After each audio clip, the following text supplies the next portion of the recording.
Okay, good afternoon. We are here in the reading room.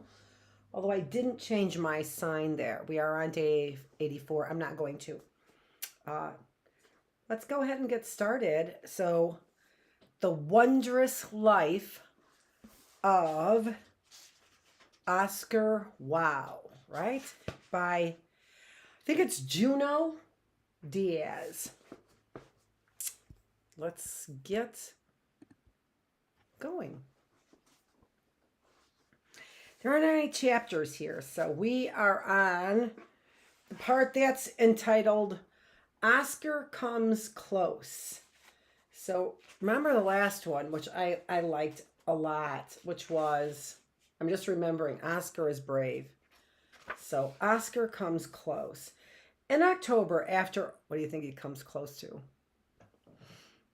In October, after all his college applications were in, Fairleigh, Dickinson, Montclair, Rutgers, Drew, Glassboro State, William Patterson.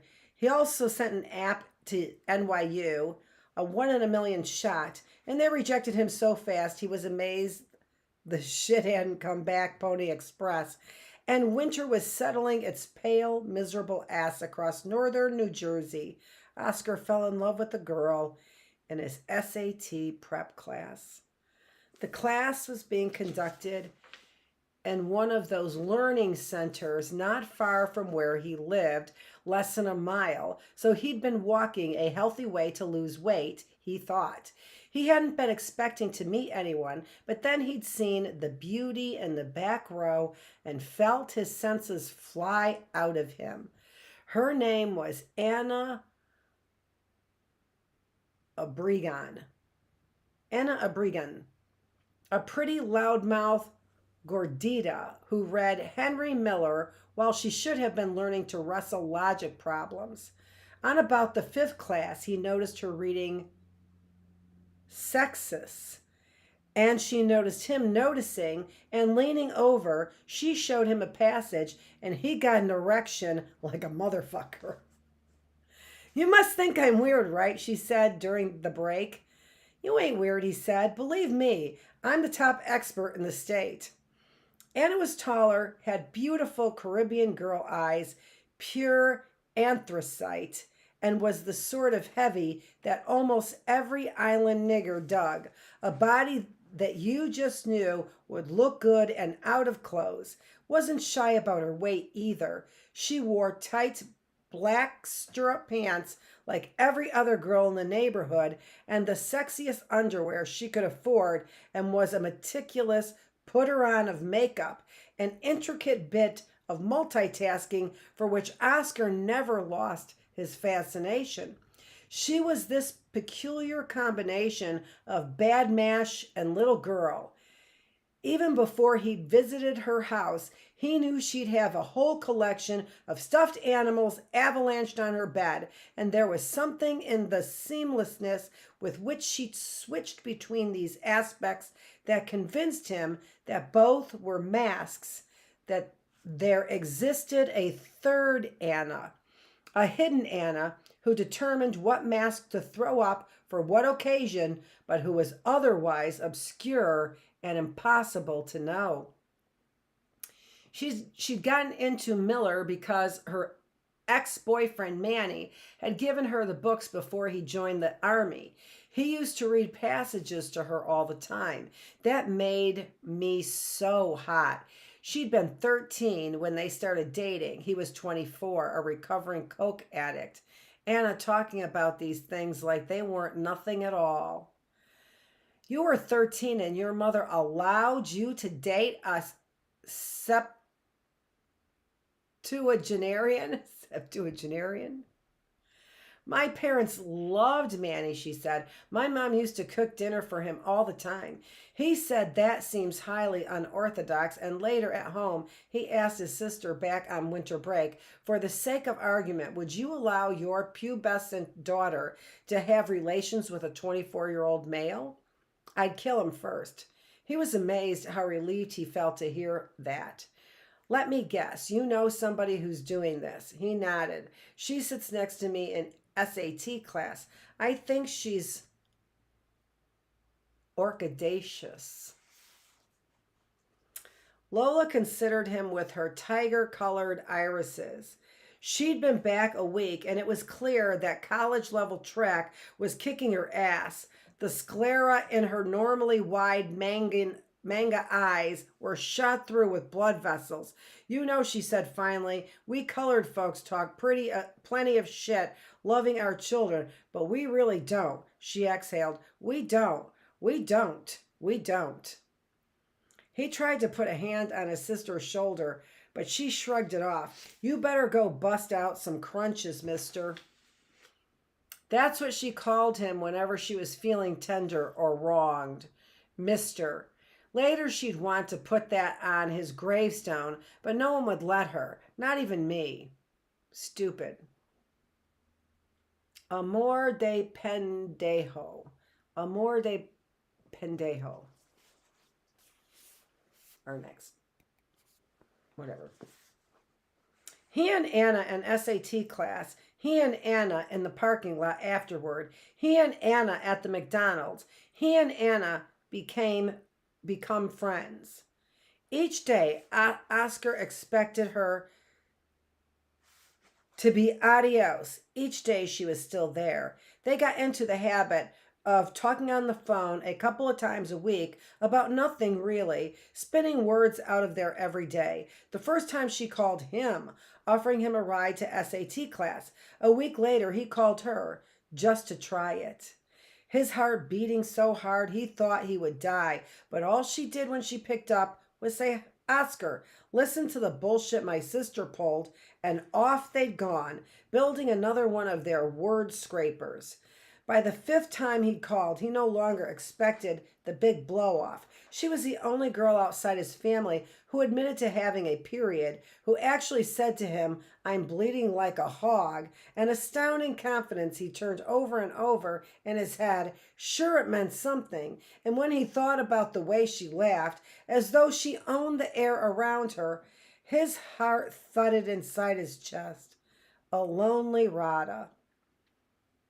R-A-D-A.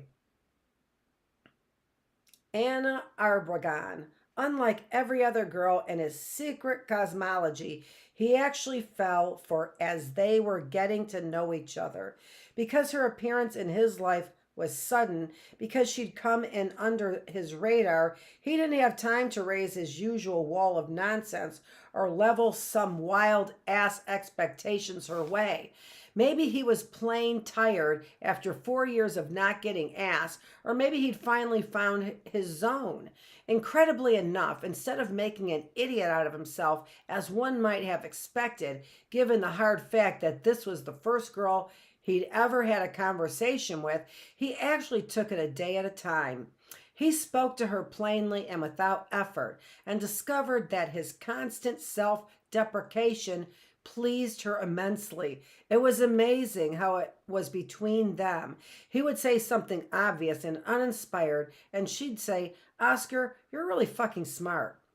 When she said, I love men's hands, he spread both of his across his face and said, faux casual like. Oh, really? It cracked her up.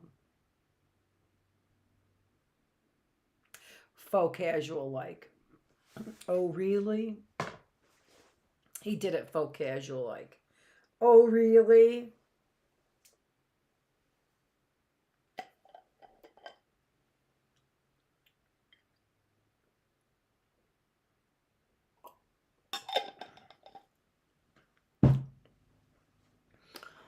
I don't have the benefit of looking up words when I'm reading from a book, but I sure do love reading from a book. She never talked about what they were. She only said, man, I'm glad I got to know you. And he said, I'm glad I'm me knowing you. I'm glad I'm me knowing you. One night, while he was listening to New Order and trying to chug through Clay's Ark, his sister knocked on his door. You got a visitor. I do? Yep. Lola leaned against his doorframe. She'd shaved her head down to the bone. Sinead style, and now everybody, including their mother, was convinced she turned into a lesbiana. You might want to clean up a little. She touched his face gently. Shave those pussy hairs. It was Anna, standing in his foyer, wearing a full-length leather, her trigueña skin blood-charged from the cold, her face gorgeous, with eyeliner, mascara, foundation, lipstick, and blush. Freezing out, she said. She had her gloves in one hand like a crumpled bouquet. He was Hey was all he managed to say. He could hear his sister upstairs listening. What are you doing? Anna asked. Like nothing. Like, let's go to a movie then. Like, okay, he said. Upstairs, his sister was jumping up and down on his bed, low screaming, It's a date! It's a date! And then she jumped on his back and nearly toppled them clean through the bedroom window. So is this some kind of date? He said as he slipped into her car. She smiled wanly. You could call it that.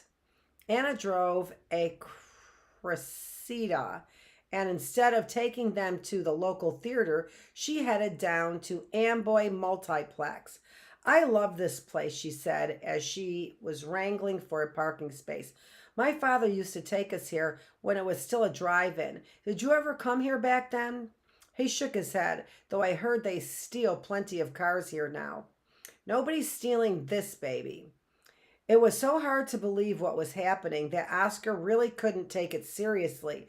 The whole time the movie Manhunter was on, he kept expecting niggers to jump out with cameras and scream, Surprise! Boy, he said, trying to remain on her map.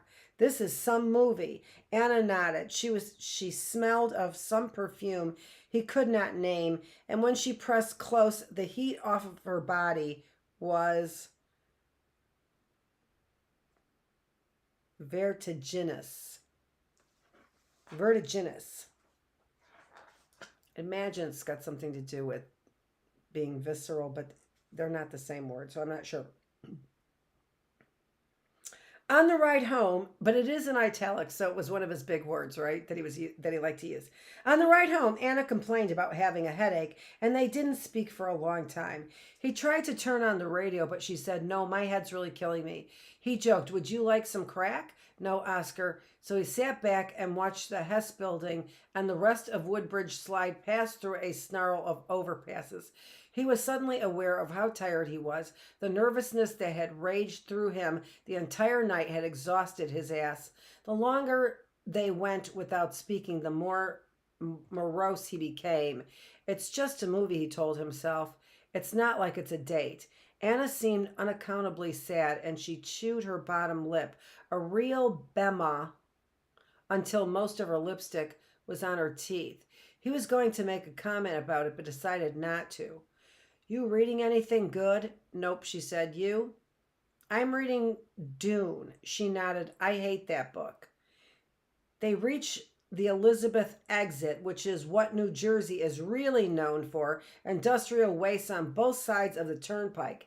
He had started holding his breath against those horrible fumes when Anna let loose a scream that threw him into his passenger door. Elizabeth, she shrieked, close your fucking legs. Then she looked over at him, tipped back her head, and laughed. When he returned to the house, his sister said, Well, what? Did you fuck her? Jesus, Lola, he said, blushing. Don't lie to me. I do not move so precipitously. He paused and then sighed. In other words, I didn't even get her scarf off. Sounds a little suspicious. I know you Dominican men. She held up her hands and flexed the fingers in playful menace. Son pulpos. The next day he woke up feeling like he'd been unshackled from his fat, like he'd been washed clean of his misery, and for a long time he couldn't remember why he felt this way, and then he said her name.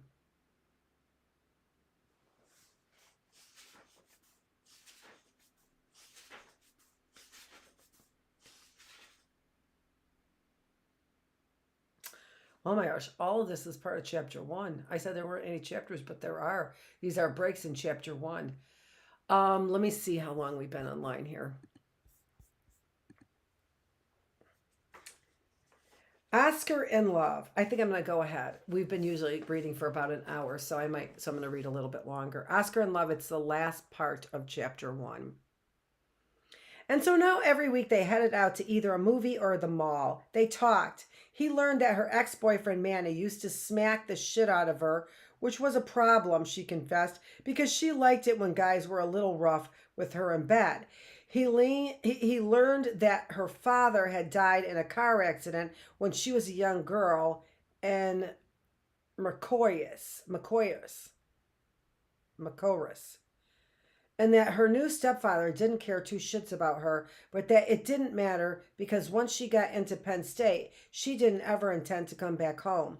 In turn, he showed her some of his writings and told her about the time he'd gotten struck by a car and put in the hospital, and about his Tio used to smack the shit out of him in the old days. He even told her about the crush he had on Maritza Chacon. And she screamed, Maritza Chacon? I know the Cuero. Oh my God, Oscar. I think even my stepfather slept with her. Oh, they got close all right. But did they ever kiss in her car? Did he ever put his hands up her skirt? Did he ever thumb her clit? Did she ever push up against him and say his name in a throaty voice? Did he ever stroke her hair while she sucked him off? Did they ever? Poor Oscar, without even realizing it, he'd fallen into one of those let's be friends vortexes, the bane of nerd boys everywhere. These relationships were love's version of a stay in the stocks.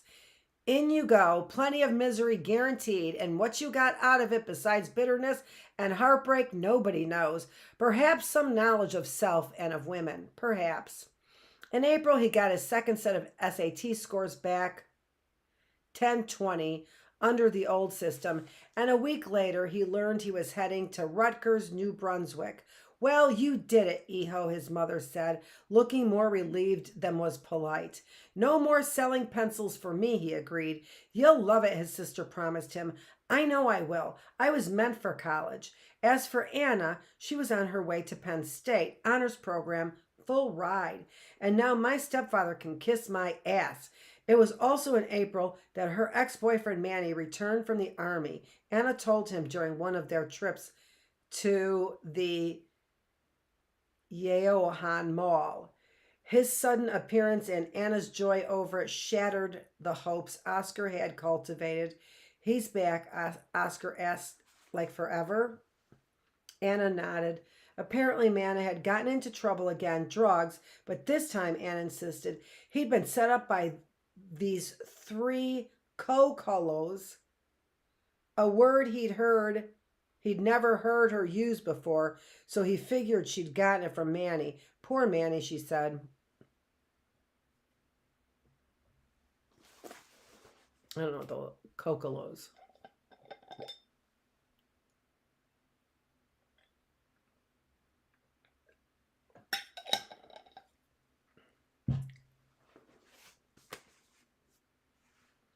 Poor Manny, poor Anna, poor Oscar. Things changed quickly. First off, Anna stopped being home all the time, and Oscar found himself stacking messages on her machine. This is Oscar. A bear is chewing my leg off. Please call me. This is Oscar. They want $1 million or it's over. Please call me. This is Oscar. I've just spotted a strange meteorite and I'm going out to investigate. She always got back to him after a couple of days and was pleasant about it, but still. Then she canceled 3 Fridays in a row, and he had to settle for the clearly reduced berth of Sunday after church. She'd pick him up, and they'd drive out to Boulevard East and park, and together they'd stare out over Manhattan's skyline. It wasn't an ocean or a mountain range. It was, at least to Oscar, better, and it inspired their best conversations. It was during one of those little chats that Anna let slip. God, I'd forgotten how big Manny's cock was. Like, I really need to hear that, he snapped. I'm sorry, she said hesitantly. I thought we could talk about everything. Well, it wouldn't be bad if you actually kept Manny's anatomical enormity to yourself. So we can't talk about everything. He didn't even bother answering her. With Manny and his big cock around, Oscar was back to dreaming about nuclear annihilation, how through some miraculous accident, he'd hear about the attack first, and without passing, he'd steal his trio's car, drive it to the stores, stock it full of supplies, maybe shoot a couple of looters en route, and then fetch Anna. What about Manny? She'd wail. There's no time, he'd insist, peeling out, shoot a couple more looters, now slightly mutilated, and then repair to the sweaty love den where Anna would quickly succumb to his take charge genius and by then ectomorphic physique. When he was in a better mood, he let Anna find Manny hanging from a light fixture in his apartment, and his tongue a swollen purple bladder in his mouth, his pants around his ankles. The news of the imminent attack on the TV, a half-literate note pinned to his chest. I couldn't take it. And then Oscar would come for Anna with his terse insight. He was too weak for his hard new world. So she has a boyfriend, Lola asked him suddenly. Yes, he said. You should back off for a little while. Did he listen? Of course he didn't. Available anytime she needed to kvetch. And he even got joy of joys, the opportunity to meet the famous Manny, which was about as fun as being called a fag during a school assembly, which had happened twice. Met him outside Anna's house. He was the intense, emaciated guy with marathon runner limbs and voracious eyes. When they shook hands, Oscar was sure the nigger was going to smack him. He acted so surly. Manley was muy bald and completely shaved his head to hide it. Had a hoop in each ear and this leathery, out in the sun, buzzardy look of an old cat straining for youth. So you're Anna's little friend, Manny said. That's me, Oscar said in a voice so full of cheerful innocuousness that he could have shot himself for it. Oscar is a brilliant writer, Anna offered, even though she had never once asked to read anything he wrote. He snorted. What would you have to write about? I'm in the more speculative genres. He knew how absurd he sounded. The more speculative genres. Manny looked ready to cut a steak off him. You sound mad, corny guy. You know that? Oscar smiled, hoping somehow an earthquake would demolish all of Patterson. I just hope you ain't trying to chisel in on my girl guy. Oscar said, ha. Anna flushed red, looked at the ground. A joy. With Manny around, he was exposed to an entirely new side of Anna. All they talked about now, the little they saw each other, was Manny and the terrible things he did to her. Manny smacked her. Manny kicked her. Manny called her a fat twat. Manny cheated on her, she was sure, with this Cuban chickie from the middle school. So that explains why I couldn't get a date in those days. It was Manny, Oscar joked, but Anna didn't laugh. They couldn't talk 10 minutes without Manny beeping her and her having to call him back and assure him she wasn't with anybody else. And one day she arrived at Oscar's house with the bruise on her face and with her blouse torn, and his mother had said, I don't want any trouble here. What am I going to do? She asked over and over, and Oscar always found himself holding her awkwardly and telling her, well, I think if he's this bad to you, you should break up with him. But she shook her head and said, I know I should, but I can't. I love him. Love. Oscar knew he should have checked out right then. He liked to kid himself that it was only cold anthropological interest that kept him around to see how it would all end. But the truth was he couldn't extricate himself. He was totally and irrevocably in love with Anna. What he used to feel for those girls he'd never really known was nothing compared to the amour he was carrying in his heart for Anna. It had the density of a dwarf motherfucking star, and at times he was 100% sure it would drive him mad. The only thing that came close was how he felt about his books. Only the combined love he had for everything he'd read and everything he'd hoped to write came even close. Every Dominican family has stories about crazy loves, about niggers who take love too far, and Oscar's family was no different. His abuelo, the dead one, had been unyielding about one thing or another, no one ever exactly said, and ended up in prison, first mad, then dead. His abuelo, Nina Inca, had lost her husband 6 months after they got married. He had drowned on Semana Santa, and she never remarried, never touched another man. We'll be together soon enough, Oscar had heard her say. Your mother, his tia Rubelka, had once whispered was a loca when it came to love. It almost killed her, and now it seemed that it was Oscar's turn. Welcome to the family, his sister said in a dream. The real family. It was obvious what was happening, but what could he do? There was no denying what he felt. Did he lose sleep? Yes. Did he lose important hours of concentration? Yes. Did he stop reading his Andre Norton books and even lose interest in the final issue of Watchmen, which were unfolding in the illest way? Yes. Did he start borrowing his Tio's car for long rides to the shore, parking at Sandy Hook, where his mom used to take him before she got sick, back when Oscar hadn't been too fat, before she stopped going to the beach altogether? Yes. Did his youthful, unrequited love cause him to lose weight? Unfortunately, this alone it did not provide, and for the life of him, he couldn't understand why. When Lola had broken up with Golden Gloves, she'd lost almost 20 pounds. What kind of genetic discrimination was this, handed down by what kind of scrub god? Miraculous things started happening. Once he blacked out while crossing an intersection and woke up with a rugby team gathered around him. Another time Miggs was goofing on him, talking smack about his aspirations to write role-playing games. Complicated story. The company Oscar had been hoping to write for, Fantasy Games Unlimited, and which was considering one of his modules for Cyworld, had recently closed, scuttling all of Oscar's hopes and dreams that he was about to turn into the next Gary Gygax. Well, Miggs said, it looks like that didn't work out, and for the first time ever in their relationship, Oscar lost his temper and without a word swung on Miggs, connected so hard that homeboy's mouth spouted blood. Jesus Christ, Al said. Calm down.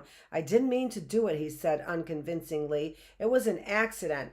Motherfucker, Miggs said. Motherfucker, he got so bad that one desperate night, after listening to Anna sobbing to him on the phone about Manny's latest bullshit, he said, I have to go to church now, and put down the phone, went to his Tio's room. Rudolfo was out at the titty bar and stole his antique Virginia Dragoon, the oh-so-famous First Nation exterminating Colt 44, heavier than bad luck and twice as ugly, stuck its impressive snout down the front of his pants and proceeded to stand in front of Manny's building almost the entire night. Got real friendly with the aluminum siding. Come on, motherfucker, he said calmly. I got a nice 11-year-old girl for you. He didn't care that he would more than likely be put away forever, or that niggers like him got ass and mouth raped in jail, or that if the cops picked him up and found that gun, they'd send his Tio's ass up the river for parole violation. He didn't care about nada that night. His head contained zero, a perfect vacuum. He saw his entire writing future flash before his eyes. He'd only written one novel worth a damn about an Australian hunger spirit preying on a group of small town friends. Wouldn't get a chance to write anything better, career over. Luckily for the future of American letters, Manny did not come home that night. It was hard to explain. It wasn't just that he thought Anna was his fast fucking chance for happiness, his last fucking chance for happiness. This was clearly on his mind. It was also that he'd never ever in all his miserable 18 years of life experienced anything like he'd felt when he was around that girl.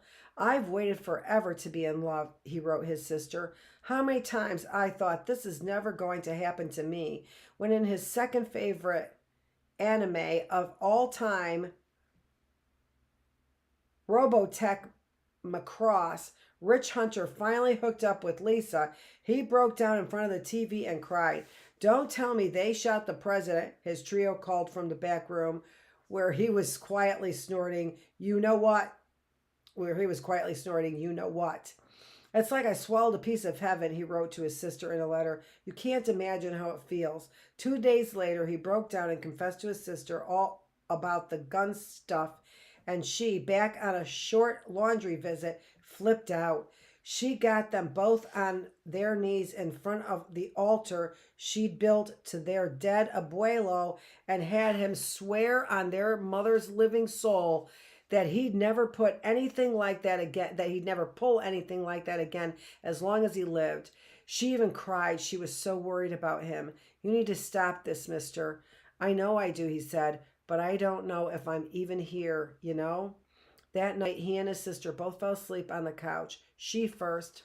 Lola had just broken up with her boyfriend for like the 10th time, but even Oscar in his condition knew they would be back together in no time at all. Sometime before dawn, he dreamt about all the girlfriends he'd never had.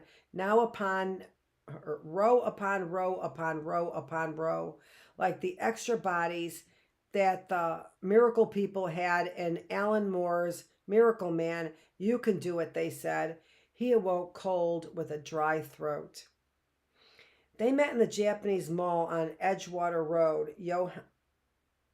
Johann, which he discovered one day on his long iron-board drives, and which he now considered part of their landscape, something to tell their children about. It was where he came from his anime tapes and his mecha models, ordered them both chicken katsu curries, and then sat in the large cafeteria with a view of Manhattan, the only gaijin in the whole joint. You have beautiful breasts, he said as an opener. Confusion alarm, Oscar, what's the matter with you? He looked out through the glass at Manhattan's western flank, looked out like he was some deep nigger. Then he told her. There were no surprises. Her eyes went soft. She put a hand on his hand. Her chair scraped closer. There was a strand of yellow in her teeth. Oscar, she said gently, I have a boyfriend. She drove him home. At the house, he thanked her for her time, walked inside, lay in bed. In June, he graduated from Don Bosco. See them at graduation. His mother starting to look thin. The cancer would grab her soon enough. Rodolfo high as shit, only Lola looking her best, beaming happy. You did it, mister, you did it. He heard in passing that everybody in their section of P-Town, only he and Olga, poor fucked up Olga, had not attended even one prom. Dude, Miggs joked, maybe you should have asked her out. In September, he headed to Rutgers, New Brunswick. His mother gave him $100 and his first kiss in 5 years. His Tio a box of condoms. Use them all, he said, and then added on girls. There was the initial euphoria of finding himself alone at college, free of everything, completely on his fucking own, and with it an optimism that here among those thousands of young people, he would find someone like him. That, alas, didn't happen. The white kids looked at his black skin and his afro and treated him with inhuman cheeriness. The kids of color, upon hearing him speak and seeing him move his body, shook their heads. You're not Dominican. And he said over and over again, but I am. Soy Dominicano. Dominicano soy. After a spate of parties that led to nothing but being threatened by some drunk white boys and dozens of classes where not a single girl looked at him, he felt the optimism wane, and before he even realized what had happened, he had buried himself in what amounted to the college version of what he'd majored in all throughout high school, getting no ass. His happiest moments were genre moments, like when Akira was released 1988.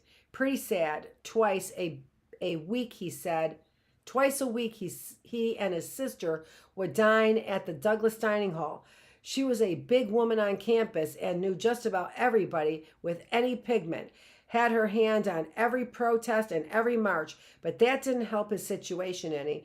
During their get-togethers, she would give him advice, and he would nod quietly, and afterwards would sit at the E-bus stop and stare at all the pretty Douglas girls and wonder where he'd gone wrong in his life. He wanted to blame the books, the sci-fi, but he couldn't. He loved them too much.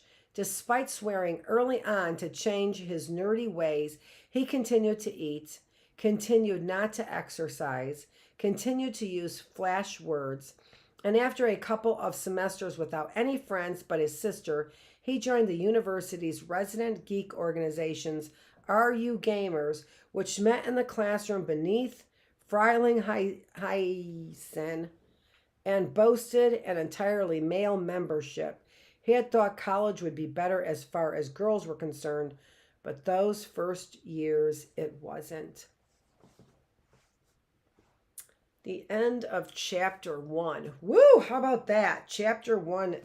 They don't even have any page numbers. Oh, yeah, they do. Hold on just a minute. Chapter 1 was 50 pages. This is Dr. Annette Feravich. We are reading